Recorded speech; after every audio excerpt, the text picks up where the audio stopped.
clock started ticking on September 26th for the 90 days. Why do you think that you can get them to change that? And if you go ahead and ask this, won't you be cutting into your own time because you can't start gathering signatures? Well, we also have to make sure that we get the approval of the language back from the Attorney General and the Secretary of State. We'll point out to the Supreme Court that the law, as interpreted prior to the Supreme Court's ruling, did not allow us to begin the process on September 26th. Until you get that. Right. This is about fairness, and I think that it is a sound argument, and I'm looking forward to the Supreme Court's decision. But to your point, to the larger point, perhaps they'll disagree this time.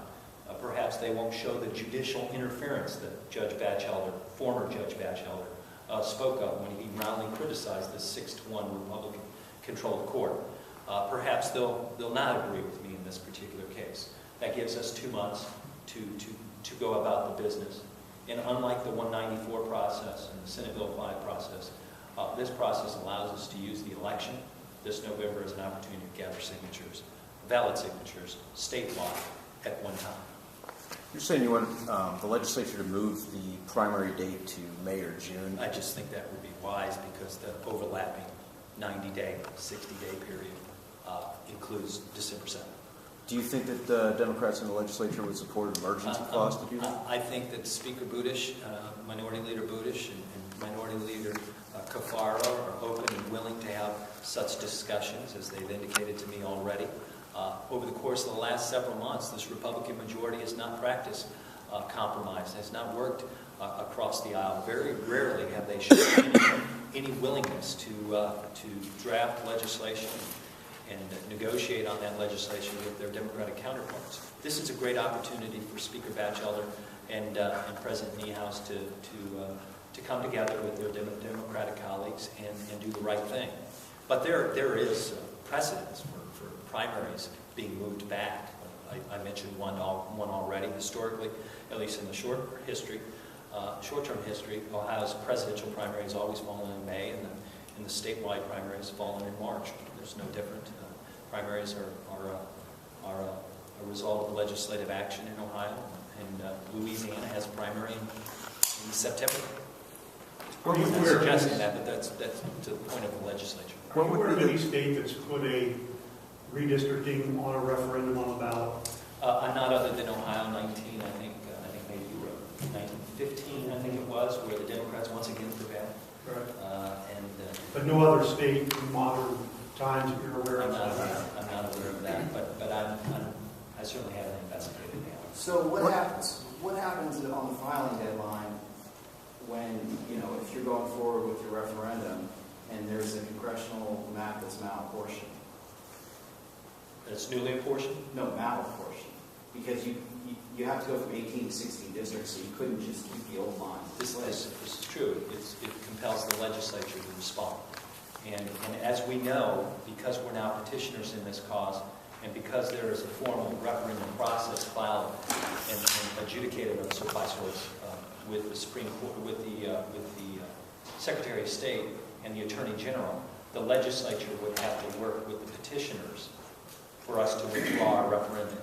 As we proved with our friends at Progress Ohio and other volunteers and activists collecting the necessary number of signatures to meet the minimum standard to start the referendum process takes us about an afternoon.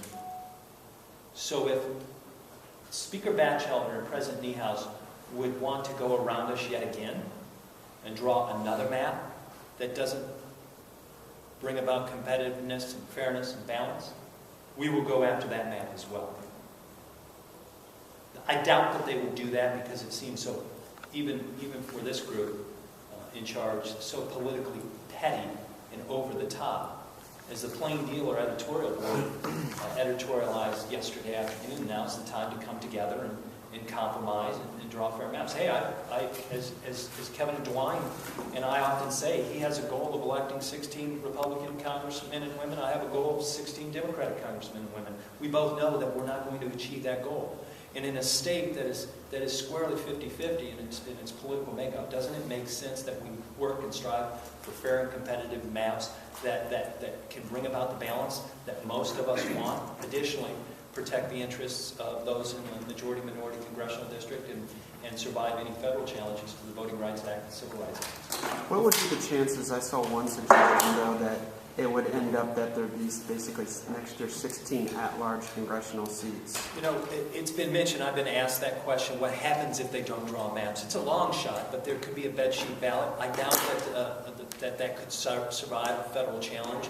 I do anticipate there be congressional maps drawn at some point in the future that reflect this notion of competitiveness and fairness, keeping like communities together, striving to ensure that communities like here in Franklin County and the city of Columbus have a congressional district that represents the concerns of the families that live here, rather than parcel those concerns between MacArthur and Hillsborough and Upper Arlington. I think we can achieve that goal. I know that some, including Speaker Batchelder, are now mentioning that he's quite concerned that an appellate federal court, a judge in a far-off city like Richmond or Nashville could draw Ohio maps. I need not remind the former judge, Batchelder, that there are opportunities for us to work in a spirit of compromise about all of our goals in a manner that is befitting of the service that we're trying to provide to the state of Ohio. I am disappointed in the language that the speaker used, knowing that he is a former judge. Of course, his retirement reflects that. He is now a very wealthy individual on the public dole. And the irony of House Bill or Senate Bill 5 and his opposition to the referendum, or his support of the referendum, I guess it would be support of issue 2, is troubling me, but that's an aside. If the court doesn't restart the clock on this, then the deadline will be for submitting signatures late November? I think it's Christmas Day. Oh, Christmas Day. So they'll still have a problem with, that'll still be beyond the filing deadline, and they can't risk that. All right. I didn't do the math, but somebody told me it was Christmas Day. This is the third potential referendum that the Ohio Democratic Party has been involved in. Are you concerned that you may somehow acquire the reputation as the sour grapes party because the Republicans did win the election and controlled the legislature? So they're saying they're just working the will of a representative democracy by doing this. You covered the governor's campaign. I was there, standing next to you in the back of the room. Did you ever hear the Governor Kasich say that he would support a repeal of collective bargaining rights for Ohio's public firefighters and police officers? Did you ever hear him mention that once, ever? I do remember then candidate Kasich assuring the people of northern Ohio, where I live, that he would never want to sell the turnpike off. I remember a lot of things from the campaign, and we're not going away. And I frankly don't care what those who would criticize us as having sour grapes. When you collect 1.3 million signatures to stop Senate Bill 5, that reflects the will of the people. When you collect hundreds of thousands of signatures to protect early vote in this state, just over the course of 2.5 months, that reflects the will of the people. And in this case, I'm not sure there's many people other than Bill Batchelder and Tom Niehaus who would defend these maps. There have been legislators, including Republican Randy Gardner and others, who've said they would have much rather seen a better process. So this invites that process to take place. There are going to be those, like Bill Batchelder, who are going to criticize me rather than the fact that the Republican-controlled Supreme Court agreed with me and not with him. There are going to be a lot of people who are going to criticize me. I welcome that criticism. But know this, we're going to referendum. And you think they need to negotiate now rather than wait till you get all the signatures and then... I spoke to Scott Morgaminke on Friday and again on Saturday, and indicated to him that we were going to bring the 2,000 signatures that our friends Progress Ohio and the Ohio Democratic Party and others collected over a few hours. We're going to run those signatures back and give John a chance to sign off on them now. He said, great, Matt Damschroeder will work with whoever Don sends over, and that process is taking place.